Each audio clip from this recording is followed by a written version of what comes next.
And thanks for everyone who's joining us today, either here in the room or online.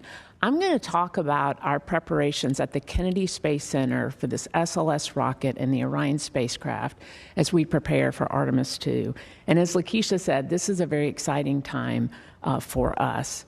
Orion is in its final preparations in what we call our offline processing. It is currently in the launch abort facility, launch abort system facility, or the LASF as we call it back at Kennedy. And it is finishing up its processing there. We expect that to complete in about a week or so. And then it'll be headed over to the Vehicle Assembly Building, or the VAB. The SLS rocket is pretty much stacked and ready to go. Its test campaign is behind it. We are finishing up some of our closeouts and some of our other work, but most of our work there on SLS is behind us, which is a wonderful milestone. Later this week, we plan to stack the Orion stage adapter. It does have some payloads on board it that'll be going along for the ride with us, some CubeSats, so we're looking forward to that as well. Once Orion is complete over in the LASF, we'll bring it over to the VAB. It will get mated to the SLS rocket, and we'll begin our test campaign.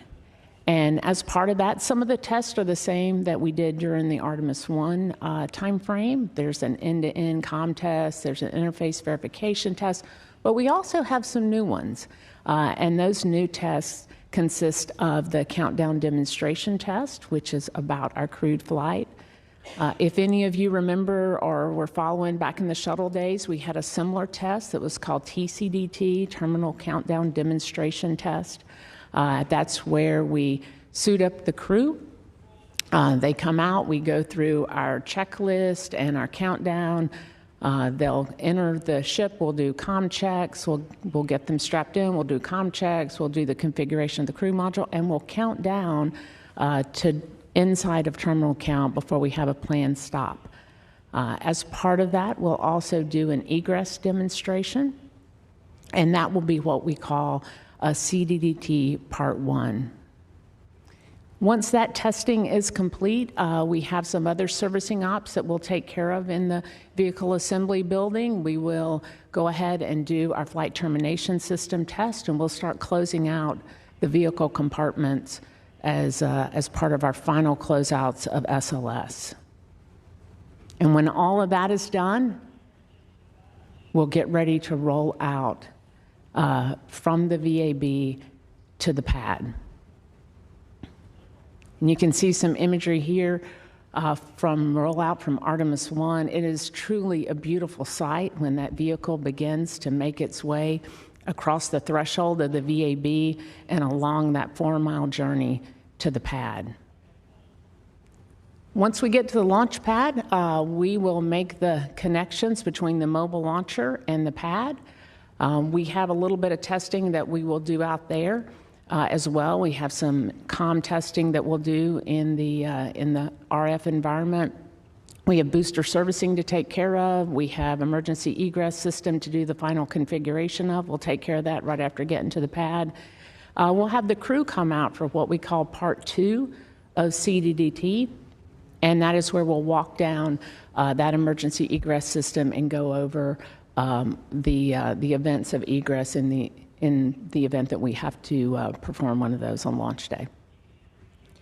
After that, we're off to wet dress. Wet dress rehearsal will be a full tanking of the vehicle, core stage and upper stage. We will get into terminal count, and again, we will count down inside of terminal count to about the 29-second point, and then we will terminate that test. We'll go review the data, and a few days later, we'll get into launch countdown. Our countdown is 2 days long, very similar to what we had for Artemis I. We do have a couple of changes, though, because we have a crew this time around. So after tanking, we have a new built-in hold that we will use just prior to sending the crew to the pad.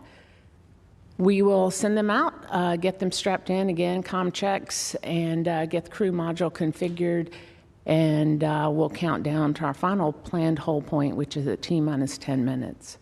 Very similar to what we did during Artemis 1, we'll do our final readiness checks, make sure all of the work is complete, that we are tracking no constraints, and at that time, we will give the go to pick up the count at T-minus 10 minutes, which again is our last planned hold point, and we'll count down through terminal count. The launch abort system, or the LAS, will become available to us at 5 minutes 25 seconds. And then we'll count down through our terminal count. Again, we'll be terminating the propellant to the vehicle, pressurizing flight tanks, transitioning from ground power over to onboard power, and then transitioning the software from the ground over to the flight. And we'll get down into that inside of 31 seconds, and we'll count down. We'll get the GLS's go for core stage engine start right around 10 seconds, just like Artemis 1. We'll begin that stagger start of the engines, and then we'll have booster ignition and liftoff. And at that point in time, our launch control team will hand over control of the vehicle to the flight control team. And just like that, I'm going to do it here today as I hand off to Judd Freeling, our ascent flight director.